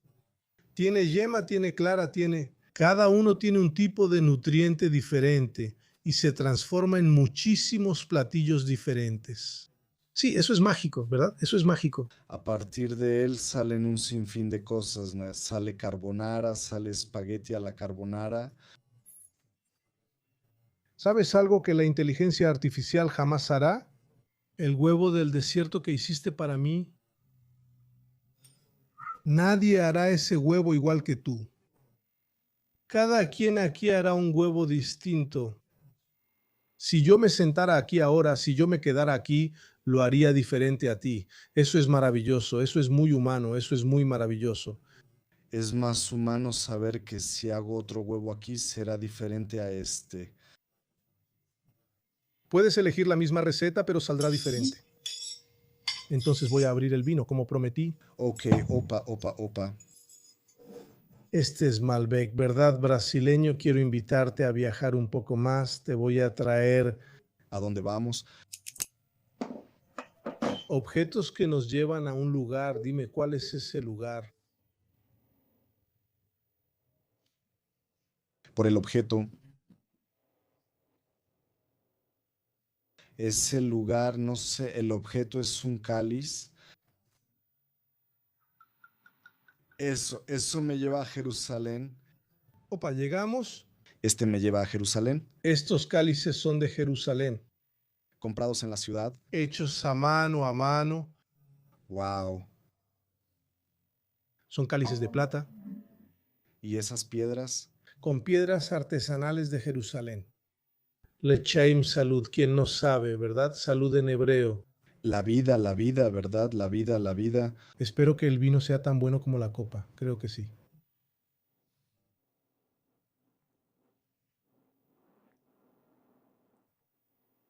¿Qué es esto aquí? Muy feo. ¿A qué te recuerda esto? Esto aquí adentro, en algo muy parecido. Los pergaminos, los manuscritos de Qumrán, cuando fueron encontrados en el Mar Muerto, en Qumrán, estaban en jarras. Fueron en jarras como esta en la ciudad de Qumrán. Aquí hay réplicas oficiales de las jarras donde hallaron los pergaminos del Mar Muerto. ¿Verdad que es hermoso? Fantástico, Fantástico, qué lindo. fantástico. Incluso lo que se encontró. Eso rompe la teoría de mucha gente, porque en la Biblia se alteró que a lo largo de los años algunos libros, por ejemplo Isaías, fue encontrado en los años 50 en Qumrán, con las mismas divisiones, las mismas palabras ipsis literis de la Biblia que leemos hoy. La Biblia judía más antigua que existe proviene de ahí. Es de Qumrán, está en el Museo de Israel, en el Templo del Libro. Y si no me equivoco, el número exacto es 67 copias del libro de Isaías. 67, yo no sabía de ese número. Importante para el cristianismo, la base que conecta el cristianismo con el Antiguo Testamento. Sí, sí, Exactamente, está Isaías, no. hay conexión. Isaías, cuando lees Isaías en el Antiguo Testamento, hay una parte en Isaías, él da el estado, la ciudad, el barrio, la calle, el número, el código postal, de dónde viene el Salvador, de dónde viene el Cristo. Voy más lejos, Isaías 1:3. Sí, sí. Y el burro reconocerá a su dueño y el buey el pesebre de su dueño. Mira que es la base del pesebre de San Francisco de quien hablábamos allá. De Gretio, que cumplió 800 años ahora que lo hizo, que es un santuario. Sin Isaías No hay pesebre, no hay. no hay burrito ni buey, es Isaías, no del todo. Es verdad. Y lo curioso es que de la escena del pesebre de San Francisco nace la tradición de celebrar la Navidad. Porque hasta entonces, hasta que salió el pesebre, hasta que las personas tuvieron esa percepción de lo que fue el nacimiento de Jesús, pudieron visualizar eso en el pesebre. La gran fiesta cristiana era la Pascua, entonces a partir de San Francisco viene la tradición de la Navidad. Entonces, déjame hacerte una invitación. Vamos a conversar de otra manera. Nosotros conversamos sentados en el primer momento, en el primer acto de nuestro empreato. Los tres actos. En el segundo acto estamos de pie, en el próximo acostados.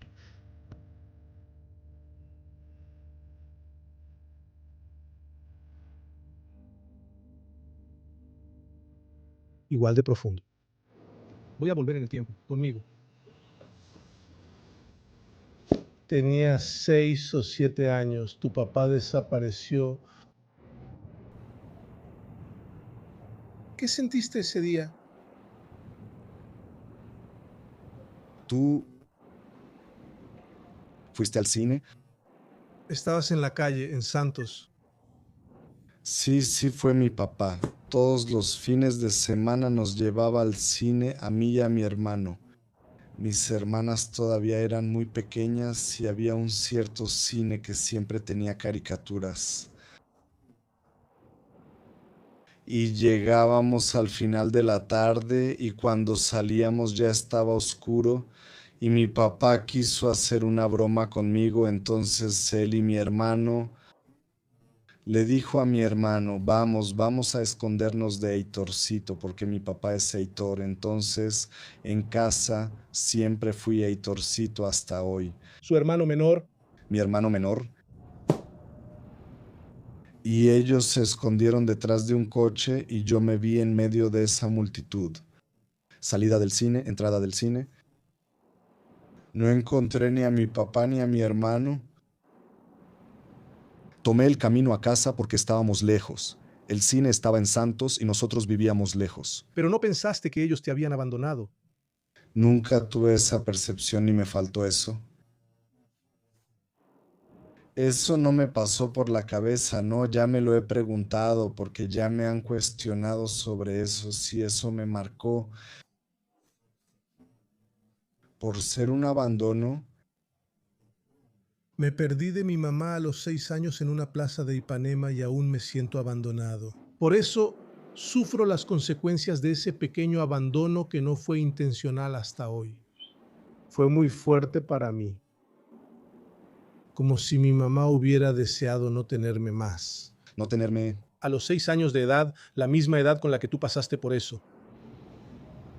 Qué interesante. Bueno, yo no tuve ese cuestionamiento, no tuve esa sensación para mí. Ellos se fueron, pero ya se fueron a casa. Solo que el cine estaba en Santos. Chine, El cine estaba en Santos y nosotros vivíamos en São Vicente, así que teníamos que cruzar la avenida de la playa unos 6 kilómetros. Y cuando empezó Google Maps, cuando apareció, yo le estaba contando esta historia a alguien y entonces fui a ver. La distancia es de 6 kilómetros y a pie. Un adulto caminando a buen ritmo lo haría en 1 hora y 15 minutos. Entonces yo con 6 años lo hice en al menos 2 horas. Mientras tanto, todos estaban enloquecidos porque mi papá nunca pensó que yo fuera a salir de ahí. Ellos iban a esconderse, iba a ser gracioso, yo buscándolos y ellos apareciendo, solo que yo no dije que no. Ellos ya se habían ido, así que me fui a casa y caminé mucho. Recuerdo que no podíamos cruzar la calle sin antes mirar ambos lados y sin un adulto. Entonces, cuando tenía que cruzar la calle, le pedía a algún adulto que pasaba que me ayudara a cruzar, así que las avenidas yo buscaba un guía. yo buscaba un guía, pero entonces, hablando de buscar un guía, lo que me quedó de esa experiencia no fue que me olvidaron, que me abandonaron, ¿qué fue lo que me quedó? Mi GPS es muy bueno, entonces nací con un GPS de fábrica, con sentido de orientación, que poca gente tendría en esa época, con 6 años, saber salir de otra ciudad y tomar el rumbo a casa y que me encontraran ya cerca, cerca de casa, ya casi llegando a casa. Con ese GPS y el universo sobre nosotros, ¿a dónde quieres ir? En el universo, Puedes ir a donde tú quieras. creo que sin un punto fijo. ¿Conoces la historia del astronauta que da vueltas a la Tierra y ve la Tierra? Las delicias, los dolores, las miserias, las cosas buenas, y ver desde afuera así, flotando en el espacio con ese pequeño cable, entonces sin todavía por la zona, pero viendo desde afuera. ¿No es el miedo lo que te quita el sueño?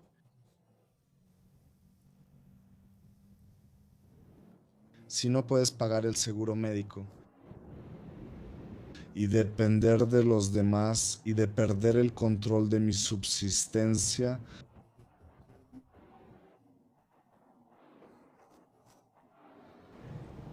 es quedarse sin dinero y depender. ¿Y por eso trabajas tanto? Sí, y me gusta trabajar, digo que es un trabajo que no me cansa. Claro, hay un límite físico como todos, pero yo sigo, sufro un poquito. Antes de cada grupo, una semana antes de viajar, empiezo a sufrir, es muy chistoso. Empiezo a ver el itinerario y lo leo como 15, 16 veces al día. Lo repaso en la cabeza y digo, no, no puedo hacer esto. Y es un itinerario que ya estoy harto de hacer, que ya hago desde hace 16 años. Desde que rechazas. No, yo creo que no voy a ser capaz. Yo creo que Tienes síndrome del impostor tal vez hasta hoy. tal vez, y no sé si es esa cosa de ver el todo, cuando ves toda la obra que tienes que realizar y eso se vuelve difícil y dices, no, no, eso es demasiado grande para hacer, Al llegar al aeropuerto para el check-in, eso ocurre. Ahí eres Heitor, el guía. Ahí soy Heitor, el guía que descomplica esa obra enorme. Porque un itinerario con un grupo durante 2 semanas es una cosa, Es como subir un Sinaí. es subir el Sinaí todos los días y yo lo voy desglosando. Es hoy y el día siguiente. Entonces hoy estoy haciendo lo que tengo que hacer hoy y ya confirmando, reconfirmando las cosas que van a pasar al día siguiente, porque no puedes llegar al día siguiente y simplemente llegar. Sé que tengo un autobús aquí y un almuerzo al día siguiente. Solo confío en el papel. Entonces tenemos socios muy buenos, tengo una agencia muy buena detrás de mí. El equipo, yo digo, si no fuera por el equipo, por la calidad de la oficina que hace el camino para caminar, con el grupo no hay, pero tú con el guía, tú trabajas el día que estás ejecutando y ya estás en el día siguiente. Y al día siguiente haces lo del día siguiente y ya estás en pasado mañana. Hablo mucho durante el día y a veces me hago preguntas. Gracias. ¿Cuál fue el peor día de tu vida? El peor día de mi vida.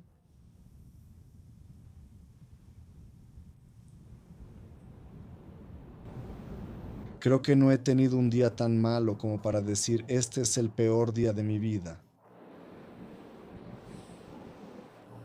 Creo que tengo mucha suerte.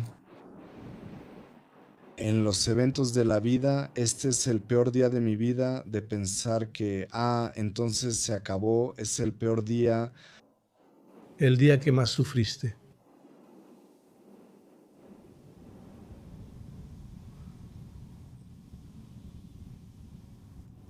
No tengo ese recuerdo, no tengo ese recuerdo. ¿Y cuál es tu recuerdo más antiguo? El más antiguo. Yo debía tener unos 4 años. Y recuerdo que vivíamos en un departamento bastante bonito. La vista de ese departamento es un recuerdo antiguo que tengo. Eso no lo sé. En San Vicente, entonces, la vista del mar y los días de marejada, eso lo recuerdo bien, pero ¿qué fue lo que marcó mucho en ese departamento? Un día en que la vida seguía normal como cualquier otro día y de repente suena el teléfono, esos teléfonos negros, pesados de disco, y mi mamá empieza a gritar por el teléfono diciendo que Paulo murió. ¿Cómo así? Paulo era mi tío, hermano de mi papá, y yo estaba enamorado del tío Paulo, ese tío divertido, ese. Entonces, esa es una de las cosas más antiguas que yo recuerdo así. Y ese no es el día más triste. Sí. Puede ser, pero lo que no traigo desde hace cuántas décadas, no me acuerdo de eso. Me acordé ahora que lo mencionaste, pero no es algo que venga, vino ahora. Ah, pero yo tampoco entendía qué era morir, qué era eso. Yo sabía que lo adoraba y de repente él desaparece, ¿no? Pero no entendía. Ahora que entiendes, ¿temes morir? Tengo miedo al sufrimiento, a la muerte, a la indignidad de morir, de estar en una cama y depender de alguien que te cambie el pañal, de alguien que te alimente por un tubo, por la nariz o la boca o directamente al estómago. ¿Existe una muerte natural? ¿No tienes miedo? No, ninguno. Incluso fue ayer alguien dijo, porque fulano dijo que iba a echarse una siesta. Fue una conversación incluso en Guaratinguetá. El domingo, no, porque fulano dijo, me voy a echar una siesta y no despertó. Yo dije, así es como yo quiero, así es como yo quiero. Incluso sé que es así por la religión católica, por la iglesia. Es una cosa, es pecado quitarse la propia vida, pero yo ya le avisé a mi familia que si me pasa algo, algo que no tenga, arreglo, para no prolongar nada, no prolongar la vida sobre la vida con paliativos, con nada, nada, dejar que me vaya naturalmente. Y si estoy consciente, si tengo conciencia de mí, de la situación, de algo que realmente no tiene solución, sé que vendrán días terribles. Creo que esa solución de ir a Suiza, Tú defiendes la eutanasia. tu derecho de terminar la vida, de ir allá, sí. Yo lo haría para ahorrarme sufrimiento y para ahorrarles a los que están a mi alrededor. En ese esquema que sucede, como Antonio Cícero hizo con el hermano de Mariana Lima, te vas con dignidad, te vas con respeto y pidiendo permiso a Dios para irte. Para aquí, en un lugar digno, en un lugar bonito, pudiendo despedirte de todos, recordar a todos, con todos, teniendo todavía cómo es la apariencia. ¿Bien? Algo bien. Un último recuerdo bueno. No es eso lo que quieres decir, ¿verdad? Sí, sí, hay un último recuerdo, sí, sí, total, total, total. Lo que te iba a preguntar, hablamos de temas complicados, ¿no? Sobre todo al inicio.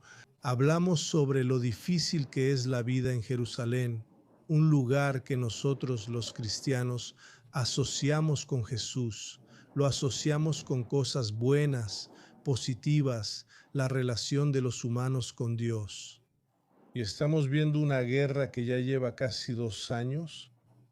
En realidad es una guerra de 80 años o incluso de 5000 años. Desde el primer movimiento de los hebreos, ¿verdad? En dirección a la tierra de los cananeos, ya fue el comienzo de la guerra y esa guerra nunca terminó. ¿Qué es lo que querías, qué desearías que sucediera si pudieras dibujar el futuro próximo? Si yo tuviera el poder de dibujar y decidir, yo dibujaría el lugar de cada uno, un lugar para cada uno. La solución de los dos estados, lo que vemos cada vez más lejano.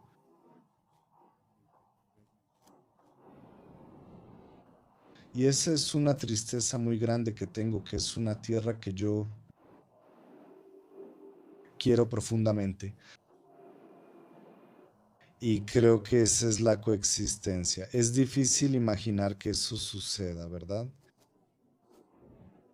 Muy difícil, pero eso es lo que deseas. Lo deseo, así que lo espero. El día que la coexistencia sea una realidad será el día en que la humanidad haya tenido éxito. El ser humano entendió cuál es su papel y para qué estamos aquí, qué es lo que realmente importa en la vida. Mm. La coexistencia con todo, no solo allá, no solo allá, nosotros aquí, también como sociedad. Es como la canción de John Lennon, que es una utopía, ¿no? El Imagine. Entonces, Lo hace de un mundo sin religión también. tampoco nunca pensé en ese punto del mundo que, imagina, hablaría de un mundo sin religión, pero pensándolo bien, ella dice eso Pero podríamos pensar en un mundo en, que no haya conflicto entre religiones. Quizá también sea una forma de entenderlo. ¿verdad? Sí que es lo ideal. Yo. Tú también ya debes haber ido a varios cultos diferentes, católicos, evangélicos, de matriz africana, budistas, hinduistas. Siempre he sido muy curioso acerca de esas manifestaciones y de cómo cada uno vive a Dios en sí mismo y creo que todas son muy válidas. El enfrentamiento no tiene mucho sentido, ¿verdad? Exactamente. Pero también es esencial para la humanidad, ¿no? Ya nacimos matándonos, ¿no? Sí. Los clanes ya entraron en conflicto. Él ya me despedí de ti. Lo mejor que podemos tener que es alabar la vida, que sea buena mientras dure. que sea buena mientras dure. Que no te nosotros vamos al trabajo, ¿no? Nosotros vamos a una experiencia fantástica, uno de los grandes momentos de mi vida. Estoy feliz de volver a visitar mi experiencia.